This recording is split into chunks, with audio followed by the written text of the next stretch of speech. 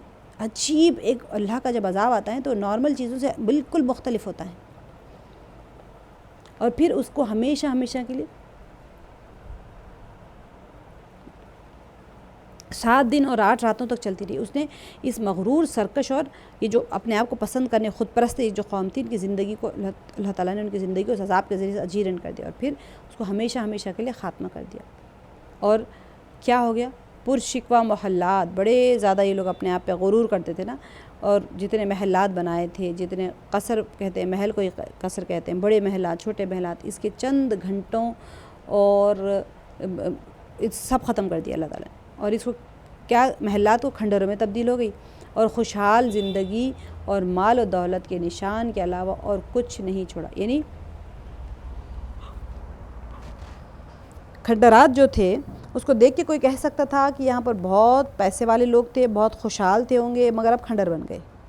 بس دیکھ کے یہی سوچتا ہے لوگ کہ یہاں بڑی اچھی تمدن، اچھے سویلائزڈ قوم رہتی تھی، لیکن وہ ساری کی ساری کھنڈرات میں تبدیل ہو گئی۔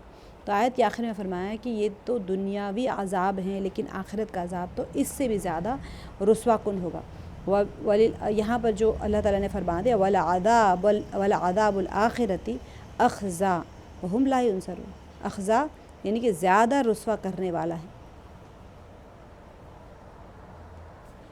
اچھا، رسوا کرنے، بہت زیادہ رسوا کرنے والا تو ہے، لیکن دنیا میں اس قدر عظیم اور دردناک عذاب تو اس عذاب کے مقابلے میں ایسے ہوگا جیسے آگ کے سمندر کے مقابلے میں ایک چنگاری۔ اتنا حالانکہ ان کو عذاب آیا دنیا میں، 7 دن 8 راتوں تک یہ لوگ تڑپائے گئے، پٹک پٹک کے مارے گئے، سب کچھ کیا، پھر بھی اللہ تعالیٰ فرما رہے ہیں کہ یہ تو کچھ بھی نہیں ہے، اس سے سخت عذاب آخرت کا ہوگا۔ اللہ تعالیٰ ہم سب کی محافظت فرمائے۔ گویا کہ ایسے ہے جیسے ایک سمندر، آگ کا سمندر ہے، اس کے سامنے اگر آپ چنگاری رکھیں تو اس کا کیا مقابلہ ہوگا؟ ایسے ہی مقابلہ ان کی دنیاوی زندگی میں جو عذاب ان کو دیا گیا، وہ آخرت کے عذاب کے مقابلے میں دنیا کا عذاب ایسے ہی ہوگا۔ اس سے بھی بڑھ کر یہ کہ کوئی بھی شخص ان کی مدد کو نہیں پہنچے گا،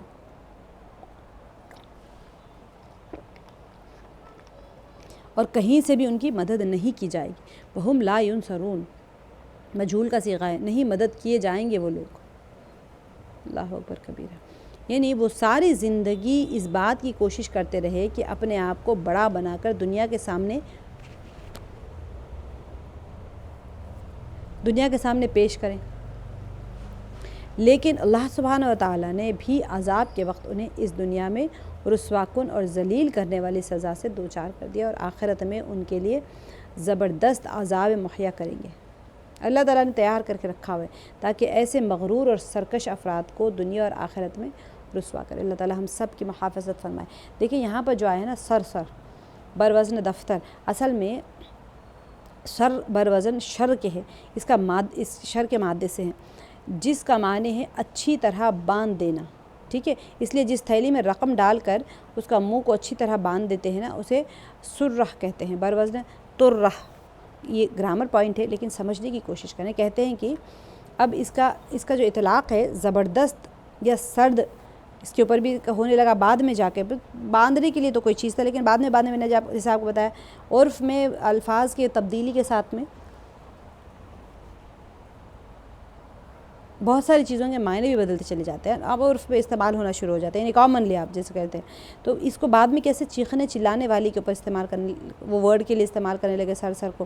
پھر موسم اور قاتل ہواؤں پر ہونے لگا، بہت تیز موسم ہے، بہت قاتل ہوائیں چل رہی ہیں تو اس کے اوپر استعمال ہونے لگا۔ پھر شدید جس تند و تیز ہوا نے قوم عاد کو ہلاک کیا تھا، ان تینوں صفات کی حامل تھی۔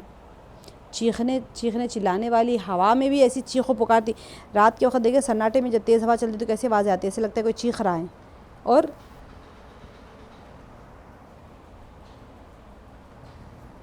وہ قاتل تھی، کیوں قاتل تھی؟ کیونکہ ہوا میں اٹھا کے نیچے پٹک رہی ہوتی، اور تند و تیز تھی اور قوم عاد کو ہلاک بھی کر رہی تھی۔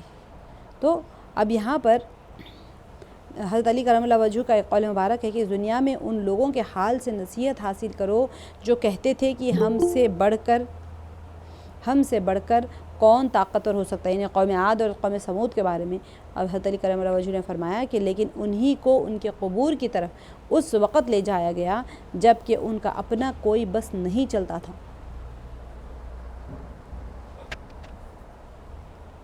اور وہ قبروں کے اندر داخل کر دیے گئے جب کہ وہ بن بلائے مہمان تھے۔ آپ دیکھیں قبروں کے اندر داخل کر دیے گئے، یعنی عذاب آیا اور ان کے وہ گھڑے بن گئے، ان کے اوپر مٹی پڑ گئی، پتھر ان کے قبر کے سامان بن گئے، بالکل ساری چیزیں اپنے آپ ہو گئی، کوئی کسی کو کوئی قبر نہیں بنا رہا، کوئی کچھ نہیں کر رہا، ان کی جہاں تھے وہی قبر بن گئی۔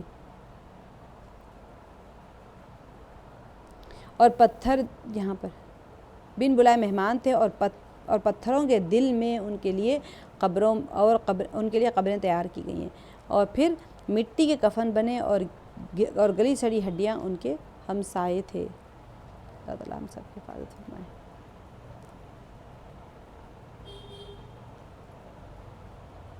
آگے ہے وَأَمَّا الثَّمُودُ فَهَدَيْنَاهُمْ فَاسْتَحَبُّوا الْعَمَىٰ عَلَى الْهُدَىٰ۔ اب یہاں پر قوم ثمود کا آگے، پیچھے قوم عاد تھا جس کے پاس ہود علیہ السلام آئے تھے، اور اب یہ قوم ثمود ہے جس کے پاس صالح علیہ السلام تشریف لائے تھے۔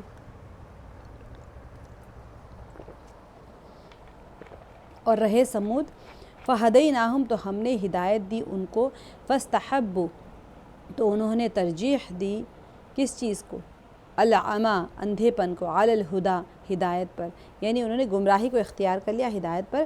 فاخذتہم تو پکڑ لیا ان کو، صاعقۃ چنگھاڑ نے، یعنی ایک چیخ نے یا بجلی نے،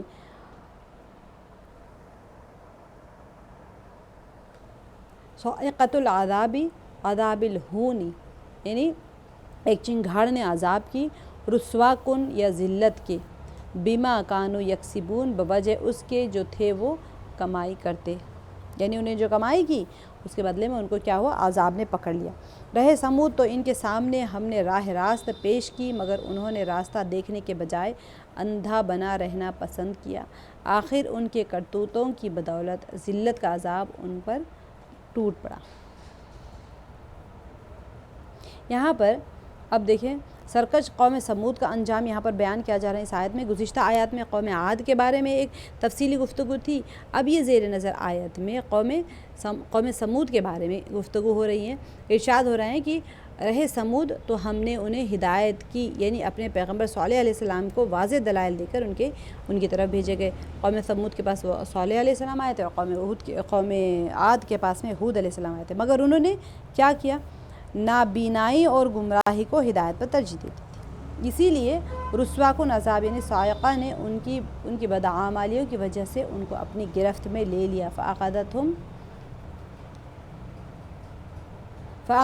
صاعقۃ العذاب عذاب الہون بما کانوا یکسبون۔ اب قوم ثمود وہ لوگ تھے جو وادی قرا یعنی مدینے اور شام کے درمیانی علاقے میں رہتے تھے، ٹھیک ہے۔ اب وہ جنوب کے پاس رہتے تھے قوم عاد، اور یہ لوگ قوم ثمود مدینے کے درمیانی علاقے میں رہتے تھے، یعنی مدینے اور شام کے درمیانی علاقے میں رہتے تھے۔ اب اللہ سبحانہ وتعالیٰ نے انہیں آباد سرسبز و شاداب زمین اور نعمتوں سے معمور باغات عطا کیے ہوئے تھے۔ اللہ سبحانہ وتعالیٰ سب سے پہلے تو نعمت دیتے ہیں، ایسے نہیں کہ بغیر دیے کچھ پوچھتے ہیں، ان کو نعمت دی ہوئی تھی، صحت بھی اللہ نے دی تھی، بدن بھی اللہ نے دیا تھا، زراعت سب کرنے کا۔ تو یہ لوگ کیا تھے، یہ لوگ کاشتکار تھے، زرعی امور جو تھے وہ اس کے نئے نئے تجربے کرتے رہتے تھے اور زبردست طاقت خرچ کیا کرتے تھے۔ اب ان کی عمریں لمبی اور ان کے اعضاء جو تھے، باڈی پارٹس جو تھے بہت طاقتور تھے، اور ترقی یافتہ جتنی عمارتیں تعمیر کرنے میں اس قدر ماہر تھے، ایڈوانس ٹیکنالوجی کے بلڈنگز بناتے تھے۔ لوگ اب سوچیں اس زمانے میں بلڈنگز بنانا کتنا مشکل کام تھا، کولیپس ہو جاتے ہیں بلڈنگ، چھت کیسے بنائے تھے ہوں گے لوگ۔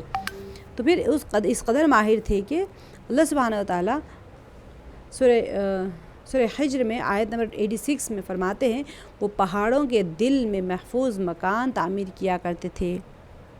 اللہ تعالیٰ کی طرف سے ایک عظیم پیغمبر قوی منطق اور بے حد محبت کے ساتھ معجزہ لے کر ان کے پاس آئے، لیکن اس معجزے لیکن یہ مغرور اور جو یہ مغرور قوم تھی نا، تو صالح علیہ السلام معجزہ لے کر آئے تھے. آپ کو پتہ ہے صالح علیہ السلام کا معجزہ کیا تھا؟ پتھر کے اندر سے اونٹنی نکالے تھے وہ. لیکن یہ جو مغرور قوم تھی نا، یہ نہ صرف اس کی دعوت، یعنی صالح علیہ السلام کی دعوت کو ٹھکرا دیا، بلکہ اسے اور اس پر ایمان لانے والے تھوڑے سے لوگوں کو طرح طرح کی جو اذیتیں پہنچانے لگ گئے تھے، جس کا نتیجہ یہ نکلا کہ اللہ سبحانہ وتعالیٰ نے ان مغرور اور سرکش لوگوں کو کیا کیا؟ رسوا کن عذاب میں مبتلا کر دیا. رسوا اللہ کے ساتھ میں جب بندہ آتا ہے، کھڑے ہو جاتا ہے مقابلے میں، تو پھر ان کو ایسے ہی عذاب دیا جاتا ہے.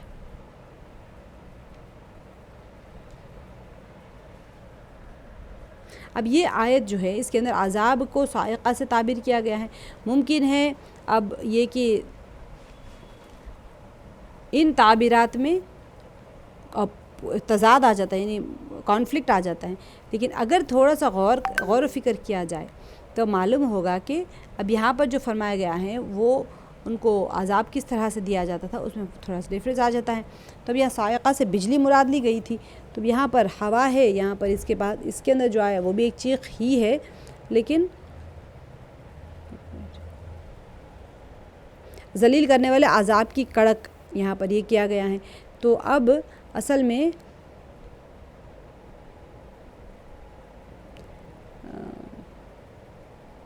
صاعقہ جو ہوتا ہے نا، اس کا ایک معنی تو وحشتناک آواز ہے، جسے آسمانی صیحہ کہتے ہیں، صیحہ چیخ کو کہتے ہیں.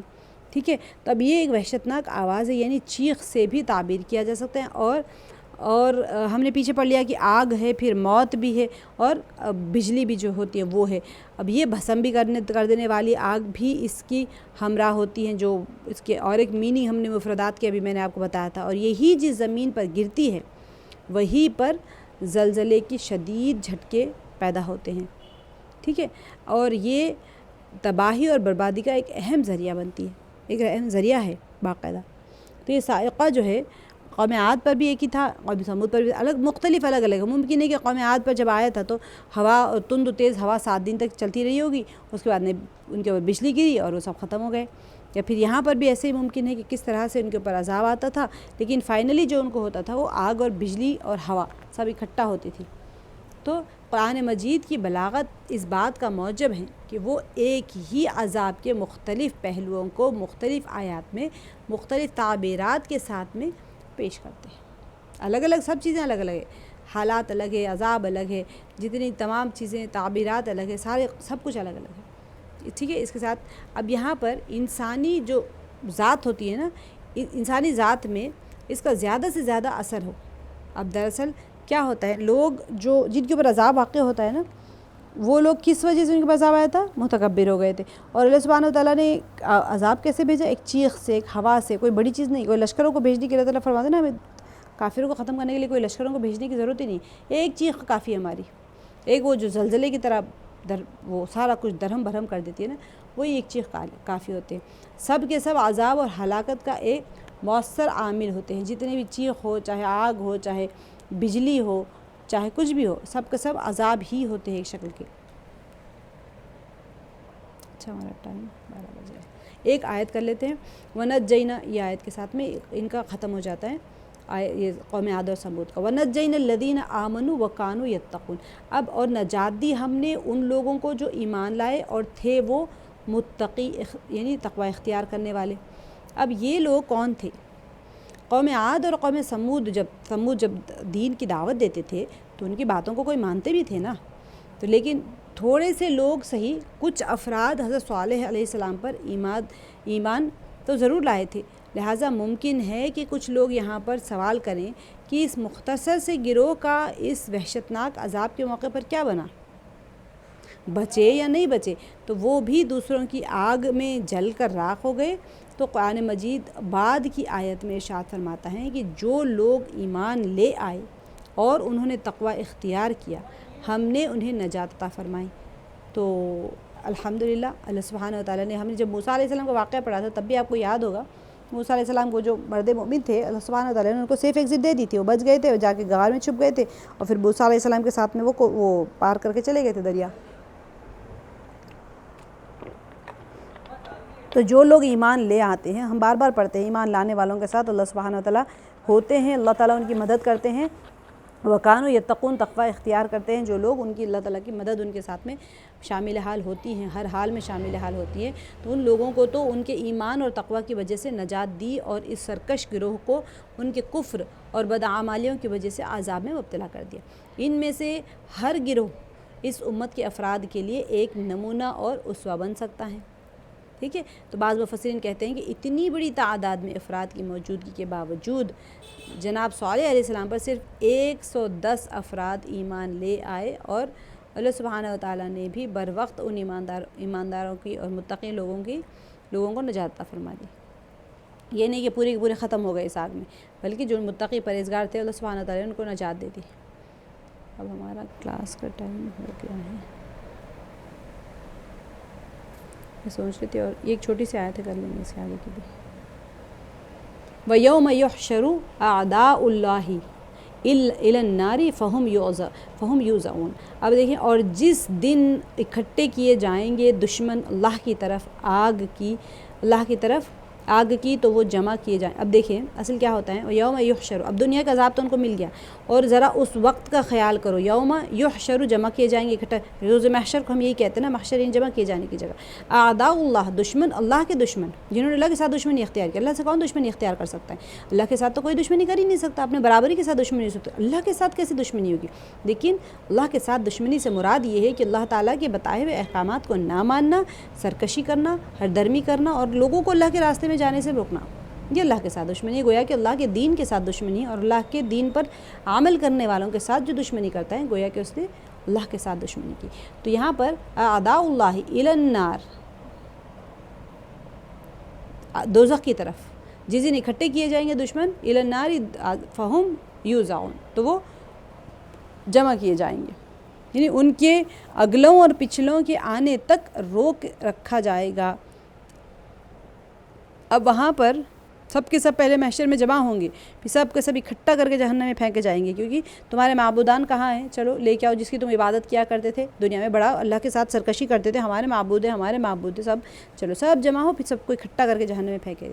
تو یہ پچھلی آیت میں مغرور کفار اور ظالم مجرموں کی دنیاوی سزا کے متعلق گفتگو ہو رہی تھی، لیکن ان آیات میں ان کی آخرت کی سزا کے بارے میں بات ہو رہی ہے۔ قیامت کے مختلف مراحل میں دشمنان خدا جتنے بھی ہوتے ہیں، جو اللہ کے ساتھ دشمنی کرتے ہیں، ان کے مصائب کو کسی لرزا دینے والی آیت میں شمار کیا جائے۔ اب دیکھیں اللہ سبحانہ و تعالیٰ کا جب کہہ دے رہے ہیں اللہ تعالیٰ کہ سب کو جمع کیا جائے گا، اللہ کا کہنا ہی کافی ہو جاتا ہے۔ سب سے پہلے فرمایا ہے کہ اس دن کو سوچئے جب اللہ تعالیٰ کے دشمنوں کو اکٹھا کر کے جہنم کی طرف لے جایا جائے گا، پھر اور ان کی صفوں کو ایک دوسرے کے ساتھ میں پیوست رکھنے کے لیے اگلی صفوں کو روکے رکھیں گے، تاکہ بعد والی صفیں ان سے آ ملیں اور سب اکٹھا جہنم میں بھیج جائیں گے۔ فہم یوزعون، اور وہ ترتیب وار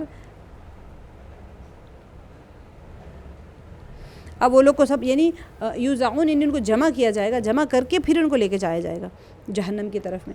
اللہ سبحانہ و تعالیٰ ہم سب کی محافظت فرمائے اور ان میں شمار ہونے سے ہماری حفاظت فرمائے۔ آگے کی جو آیت ہے، 2-3 آیت تھوڑی سی اس کی تشریح تھوڑی سی بڑی ہے، بڑی نہیں بلکہ اب یہی ہو جائے گا یہاں کے بعد میں، تو اب جو آیت آئے گی کہ وہ اب یہاں پر جمع کیے جائیں گے وہاں پر، اس کے بعد میں گواہی دی جائے گی، اب ان سے گواہ پیش کیے جائیں گے، بھی چلو کہاں ہیں تمہارے گناہوں کے گواہ، تو وہاں پر انسان کی آنکھ، ناک اور اس کی جلد گواہی دے گی۔ یہ بہت سخت ترین مرحلہ ہوگا، اور ان کے جلود جو ہوں گے، جو گنہگار ہوں گے، اپنی چمڑی سے کہیں گے بھی تم ہمارے خلاف گواہی دے رہے ہو، حالانکہ ہم تمہارے، یہ جسم ہی تو ہے نا، جسم کے آرام کے لیے تو انسان سب گناہ کرتا ہے، ہم تمہیں آرام سے رکھنے کے لیے، تمہارے لیے بستر مہیا کرنے، تمہارے لیے تمہارے لیے ٹھنڈا پانی، یہ سارا مہیا کرنے کے لیے تو ہم گناہ کر رہے تھے، تم ہمارے خلاف ہو گئے آج گواہی دینے کے لیے۔ تو یہ ساری چیزیں آگے کی آیت میں، وما کنتم تستترون ان یشہد علیکم سمعکم، یہ آگے کی آیات میں سب یہی چلے گا کہ گواہ بن جائیں گے انسان کے اعضاء، اور اس کے خلاف وہ گواہی دیں گے، اب پھر وہاں کوئی بچانے والا نہیں ہوگا انسان کو۔ انشاءاللہ ہم اس کو کل کریں گے۔